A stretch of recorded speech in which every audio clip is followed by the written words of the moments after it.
मित्रों, बसंत गुरु जी का प्रणाम। आज जब हम बात कर रहे हैं वो वाकई आपके लिए बड़े काम की बात है। इस वीडियो में आपको सिर्फ लाभ ही लाभ मिलेगा, लेकिन लाभ को लेने के लिए पात्रता चाहिए। किस में ले जाओगे? एक जगह में पैसा बट रहा था, पर उस राजा का अनोखा शर्त था कि इस पैसा को रखने के लिए एक दूसरा पैसा वाला पात्र लाना पड़ेगा। अच्छा, दूसरा पात्र लाना पड़ेगा। लोगों में मुनादी हो गया, लोगों को कहा कि मन चाहे आपको धन मिलेगा, मन चाहे धन मिलेगा, इतना धन मिलेगा कि आप इसकी कल्पना नहीं कर सकते। अब उसने क्या किया, 7 घड़े रख दिए थे और 6 घड़े में धन पर्याप्त था, भरा हुआ था लबालब। किसी में ढक्कन नहीं लग पा रहा था, इतना भरा हुआ था, और सारे ढक्कन खुले हुए थे। 7वां घड़ा खाली था। अब 7वें घड़े में एक जादुई करामात ये था, वो इच्छा रूपी घड़ा था। उसकी इच्छाएं अनंत हो जाता था। वो घड़ा हमेशा अपने आकृति बढ़ा लेता था। तो लोगों को नहीं मालूम था, और राजा ने कहा कि यह 6 घड़ा का जो संपदा है, ये पूरा का पूरा उनका, जो इस घड़े को भर करके मुझको दे देगा। अब लोगों में लालच था, इतना लालच कि इसने ये भी नहीं सोचा, जो राजन जब मुझे 6 घड़ा पूरा का पूरा भर के दे रहा है दान में, क्या उनमें से एक घड़ा वो नहीं रख सकता है? पर लोगों को राजा ने कहा कि भाई ये 7वां घड़ा आपको पहले भर करके देना पड़ेगा, और फिर आप मुझको जब दे दोगे तो मैं ये 7वां घड़ा फिर आपको मैं दे दूंगा। लोगों में बड़ी कंपटीशन हुआ, और बस लोग उस 7वें घड़ा को भरने के लिए जी जान लगाते रहे, रात दिन एक कर दिया, और वो 7वां घड़ा भर नहीं पाया। लोगों को वो कभी वो 6 घड़ा नहीं मिल पाया। एक फ़कीर आया, उस फ़कीर को भी कई लोगों ने कहा कि हम लोग तो भाई इतना कमाते हैं, रात दिन मेहनत करते हैं, ये करते हैं वो करते हैं, और ये 7वां घड़ा को हम भर नहीं पा रहे हैं। क्या आपके पास ऐसा कोई तरकीब होगा कि ये 6 घड़ा हमको मिल जाए और 7वां घड़ा भी हमको मिल जाए? तो फ़कीर ने कहा इसमें कोई बहुत बड़ी बात नहीं है। क्या है भाई, जो व्यक्ति इस घड़ा को भरने के लिए अपना तैयारी करेगा, उसे मालूम होना चाहिए कि घड़ा है क्या, और ये जो 6 घड़ा दिख रहा है इसमें ढक्कन क्यों बंद नहीं है, क्यों ये गुप्त धन नहीं है, ये क्यों ओपन है, क्यों ये खुला हुआ है? क्या राजन इतना बेवकूफ़ है कि इन घड़ाओं को खोल कर रख दिया है और इस घड़ा को खाली रखा है, और जो ऊपर में धन दिख रहा है, क्या मालूम कि इसमें धन भी है कि नहीं है? अंदर में हो सकता है कि अंदर में कुछ ना हो, ऐसी किसी मिट्टी को रख दिया गया हो और ऊपर में थोड़ी धन को रख दिया गया हो ताकि आप लालच में पड़े रह जाएं। तो जिसके पास संतोष धन होगा, जिसके पास परिश्रम में अपने धन को ही प्राप्त करने का गुण होगा, जो ये 6 घड़ा की लालच में नहीं होगा, जिसके पास अपने ही घर में जो धन है उसमें संतुष्टि होगा, ये 6 घड़ा उनको मिल जाएगा। बोला हमको तो यकीन नहीं है। बोले आपको यकीन नहीं है? बोले देखिए ठीक।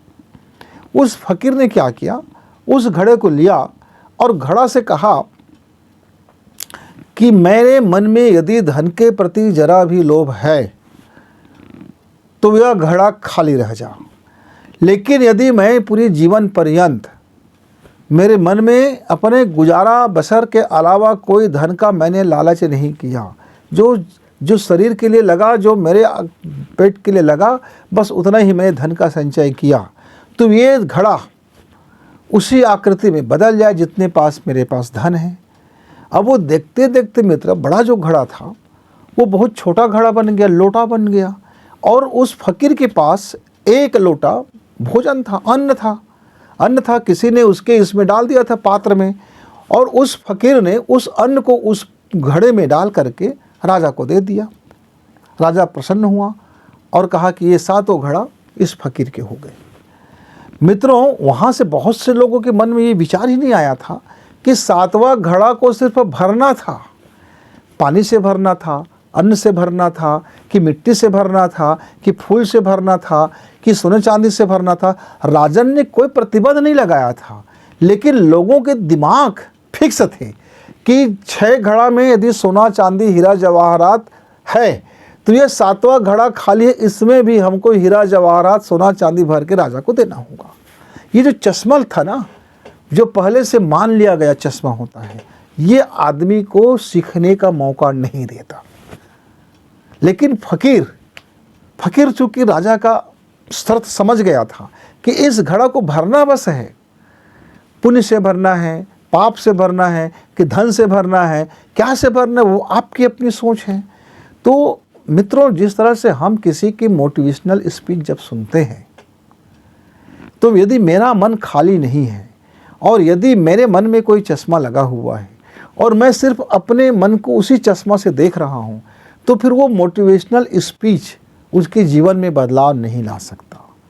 लेकिन यदि उस स्पीच को सुन करके समझता है और उनके लिए क्या वाकई वो एक ज़रूरत की चीज़ें हैं, वो जो चाहता था या जो उनको ज़रूरत था, क्या उन्हीं दिशा पर वो स्पीच है, यदि वो उसको मनन करता है, चिंतन करता है और जीवन में फॉलो कर लेता है, तो एक ही मोटिवेशनल स्पीच उस व्यक्ति को बदल देता है।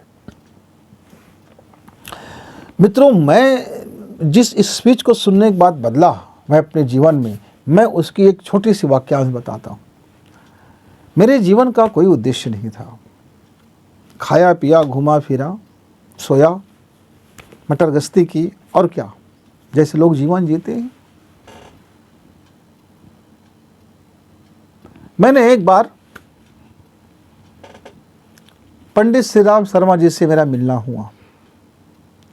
वो अपने महासमाधि की यात्रा के लिए तैयारी कर रहे थे। मुझे नहीं मालूम था कि ये कौन चैतन्य पुरुष होगा, ये महापुरुष होगा, ये दिव्य सत्ता है कि परमात्मा सत्ता है। मैं बिल्कुल अनभिज्ञ था। हमारी उनकी 1 मिनट की बात हुई। मैंने उनसे पूछा, दादाजी, ये जो बड़ी तामझाम है, या आपकी जो बड़ी एक फैक्ट्री है, मनुष्य की फैक्ट्री, जहाँ आप संस्कार दे रहे हो, आदमी को सिखा रहे हो, कुछ शास्त्रों का ज्ञान बता रहे हो, कुछ ऐसे जीवन का चीज़ें बता रहे हैं, कुछ व्यवहारिक चीज़ें हैं वगैरह वगैरह, यज्ञ करा रहे हो, कर्मकांड करा रहे हो, आप धर्म या संस्कृति का पुनरुत्थान कह लो, या मेरे हिसाब से आदमी को, मनुष्य को एक सोच को आप खाली नहीं हो करके एक दिशा दे रहे हो। लेकिन मेरी सोच बिल्कुल अलग है। मैं भगवान जिस तरह से मुझे एक स्वतंत्र बुद्धि दिया है और स्वतंत्रता से मेरा दिमाग है, स्वतंत्रता से मन है, मैं इसको बंधन में क्यों बांधूं, क्यों इसको मैं एक बाउंड्री लाइन दूं, क्यों मैं अपने जीवन को एक बाउंड्री लाइन में समेटूं। मैं इस बाबत अभी सोचा नहीं हूँ, ना मैं इस तरह से कोई जीवन जीना चाहता हूँ। तो उसने मुझे एक ही शब्द कहा, आप पूर्ण रूप से स्वतंत्रतापूर्वक जीवन जीने की कला सीख लो। एक बार आप स्वतंत्र रूप से सीख जाओगे सोचना और उसको समझना और जीना, तो फिर आपको जीने का मज़ा आ जाएगा। बस ये कुछ शब्द थे मित्र, जो मेरे जीवन को बदल कर रख दिया। आप इसको मोटिवेशनल स्पीच कह सकते हो, या इसको सीख का बात कह सकते हो, या वो एक ऐसा अग्नि मंत्र कह सकते हो। तो प्रत्येक व्यक्ति के जीवन में एक अलग अलग तरीके आते हैं। मित्र, यदि आप अपने जीवन के बाबत समझते हो, ये अपनी सांसों के बाबत समझते हो, आपको ये जो समय मिला है इसकी कीमत समझते हो, यदि आप अपने शरीर का कीमत समझते हो, यदि आप अपनी माइंड की कीमत समझते हो, यदि आप अपनी आँख, कान, नाक, जिह्वा और दांत की कीमत समझते हो, तो आप निश्चित तौर से आप बेशकीमती जीवन को बिताते होंगे। आप अपना कोई भी क्षण बर्बाद नहीं करते होंगे। यदि आप बर्बाद करते हैं तो संभलिए और नए सिरे से अपने आप को सोचिए। जब तक आप सोचें, तब तक गुरु जी को विदा। नमस्कार।